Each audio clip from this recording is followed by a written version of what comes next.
Hello everyone, and welcome back, where today, it's not a fun video.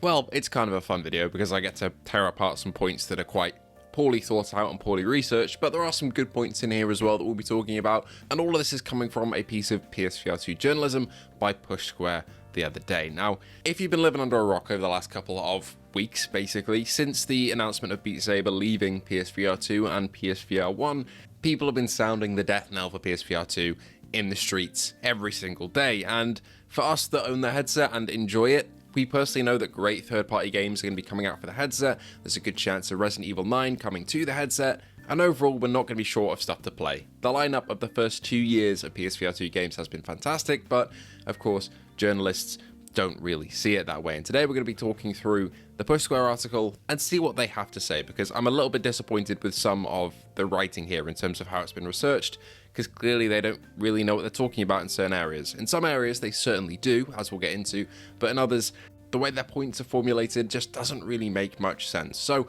let's get into it after you subscribe, as only 25% of you are, and we say thank you to our patrons and members who keep the channel going day after day and week after week.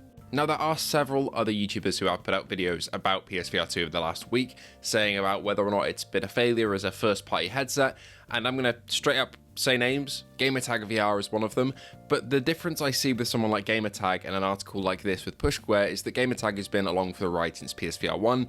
He really enjoys the headset, he values the third-party titles, and also acknowledges in his video that the headset can be a success with people and can be a great piece of kit, and can even sell well, while having some incredible third-party games and the occasional Sony-funded one. His main point of contention was the lack of AAA games from Sony themselves first-party compared to PSVR 1, and while I may disagree with some of the points in terms of comparing the lineup of PSVR 1 over its 6 years compared to the 2 years we've had of PSVR 2, which we've gone over in a previous video and compared the first 2 years of each headset, and to be honest, PSVR 2 comes out looking a lot better in terms of the overall games that we've got so far. But either way, it makes some good points, and that's not the type of journalism that I'm kind of pushing back on, because that is valid. It's somebody who cares about the platform and knows what they're talking about. This with Push Square, not so much. And I quite liked this website before. I found them to be fairly reputable, but after today, I don't know, man. Anyway, let's get into it. This week, Beat Saber developer Beat Games announced it was cutting support for PSVR 2 and PSVR for its popular rhythm action game. This news is devastating for Sony's headset.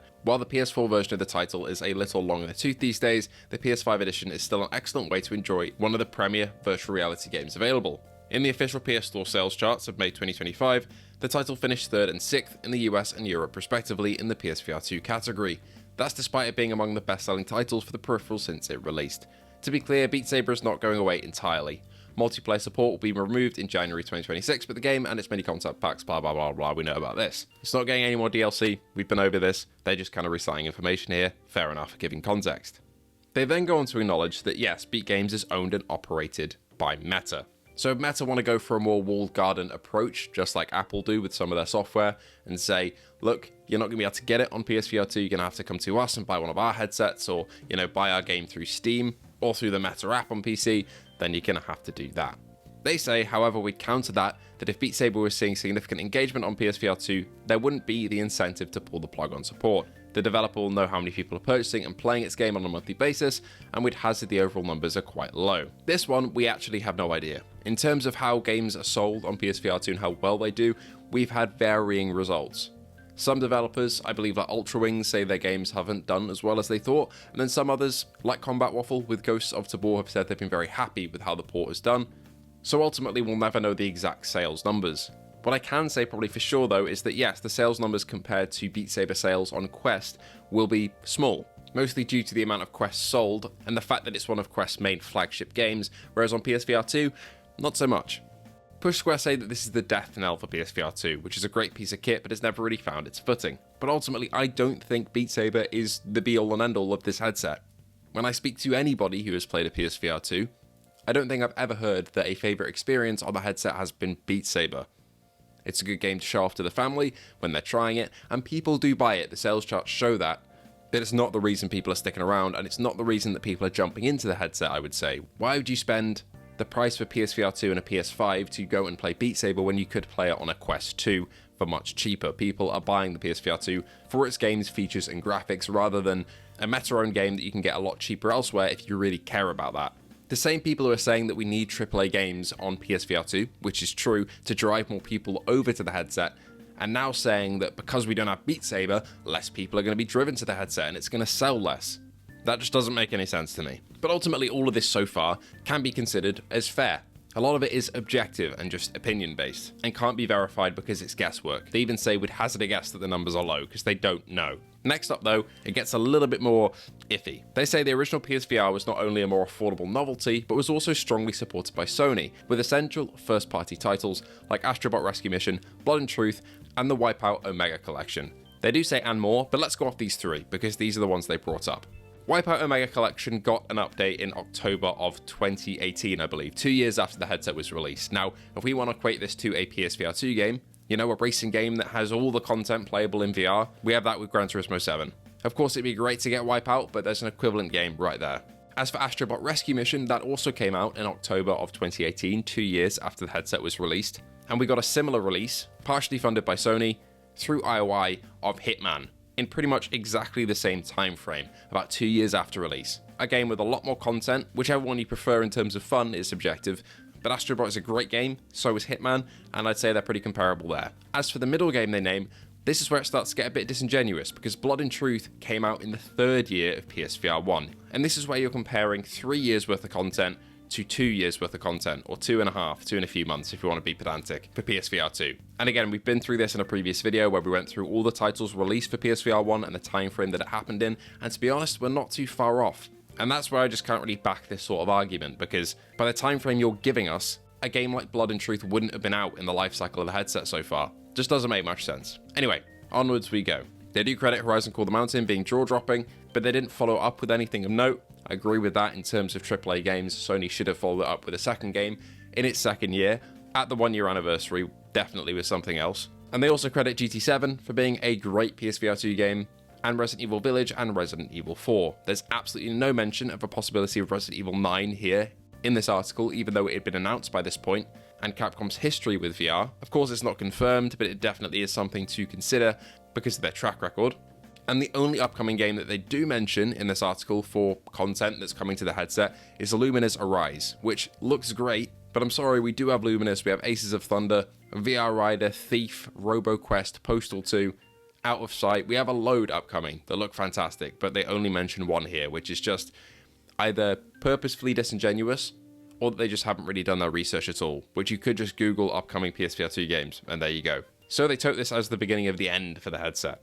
And they say that another reason for this is the price of the peripheral, being a higher price than the PS5 console itself. It did launch with that, it's not anymore, as we know, but again, that is a fair point. And the economic environment right now is a lot more challenging, as they say, so it would have sold less people would have bought it. But they say that the original PSVR was much better in this respect, apparently. It was $399, but it was much more affordable than the launch price of $549 for the PSVR 2. However, they fail to consider when adjusting for inflation, $399 in 2015 is equivalent to $538 in today's money. So not really much of a difference to $549 that the PSVR 2 had. And I don't really understand this point. The PSVR 1 was quite an expensive piece of kit and was quite a flawed piece of kit as well. Comparatively, PSVR 2 is much more robust, much more user-friendly, at a price adjusted for inflation, not that much more expensive, and now that it's had its price drop, it's much less expensive. They then make the point that Sony took the hardware on the road for PSVR 1 and promoted it more. And if they did that for PSVR 2, perhaps it would have saved the headset. While I agree they could have taken it to more gaming expos, they have taken it to quite a few, but mostly in the eastern part of the world. We saw at the Tokyo Game Show the PSVR 2 popped up, and then when hand tracking was announced, they once again had pop-up stalls where you could go and try the headset for free and try out the hand tracking demo that they'd made. So they did actually do this, just not really over here in the West as much. As for promoting it in malls and setting up units like they did with PSVR 1, that's just not something that will happen after a pandemic like we had in 2020. That's just not a realistic point to make, really. Asking somebody to put on a basically face mask that tons of strangers have used before doesn't really fly in this year compared to how it did pre-2020 back in 2015. So not really a fair comment to make. But as for gaming expos, yeah, it would have been nice to see them promote it elsewhere, but I don't think this is the make or break of the headset, really. They had presence at these gaming expos. They also make the point that having a wire on the PSVR 2 impeded its success as well, which, again, is quite a subjective point. For me, I like having a wire because it means I don't have to worry about battery, and if I want to sim race for hours on end, I can sit there and don't have to worry about my headset turning off mid-race. For other people, wireless is fantastic because that means you can move untethered from anything and not worry about tripping yourself over or pulling out a connection. It just depends on what you want to prioritize, and ultimately it comes down to the bias of this writer, which is against a wired headset. They don't really see the benefits, they only see it as a challenge. They say this is all a shame because PSVR 2 was an impressive iteration on the original PSVR, which goes against what they said earlier in the article that PSVR 1 was more of a fun novelty than PSVR 2. That doesn't really make sense. But anyway, sure, righting many of the original hardware's wrongs. But with the novelty eroded, again, what? The first-party software support anemic, yes, we do need more to be fair, and the price pushing away most consumers, which has now been lowered and constantly goes on sale multiple times a year, so that doesn't really make sense. It does increasingly look like the book is closing on this particular endeavor for now. This is not the first time we've seen an article like this. IGN did exactly the same thing about a year and a half ago, or whatever it was, and lo and behold, I'm still here, making videos on this headset and in VR in general, because I enjoy it. And there are constant games, and there's constant engagement from you guys, and fun to be had, and cool things to see and do and play. And ultimately, that's why I don't really like talking about this stuff, but it has gone on for quite a lot this week, and I just needed to get this out there and kind of break down a couple of the things that are wrong with this article. There are plenty of things which are right and which I agree with, but there are some things which just are not researched well enough, or just have poor consideration between the landscape of 2015 and 2025. Tell me what you think of this article in the comments below. I have a feeling I know what you guys think of it, but it's just a bit exhausting to have this thrown at us day after day, when the headset itself is a great bit of kit, and its woes of AAA support and first-party support have been kind of said for the last year and a half. If you like the lineup of the headset, go and buy one and enjoy it because there are plenty of great games. If you like the lineup on Quest, go and try that instead. It's as simple as that. Both have great software, great hardware, and if you really want VR to succeed, headlines like this don't help. It doesn't matter what the content of the article says, whether it does prop up PSVR 2 a little bit. If you're constantly saying a headset is game over, and by the end of the article, you actually give the proposition that maybe it has bright days ahead, or maybe it is game over, that headline alone is going to push people away from getting into the ecosystem because they think that it is dead, even when it isn't. Anyway, just a bit of a rant there, bit of a longer video. Apologies for that. But thank you all for sticking with me on this one. It's just been a bit frustrating over the last couple of days, but ultimately, whatever, I'm going to go back to playing GT7 now. The daily races this week have been great, so time to do that. And I've actually got my first win on online races. That'll be coming soon in a video. Excited for that. So I'm going to go back and enjoy my headset now, and then maybe hop onto Steam VR for a bit, because I like all VR platforms. And all of them are bloody great. Anyway, see you in the next one.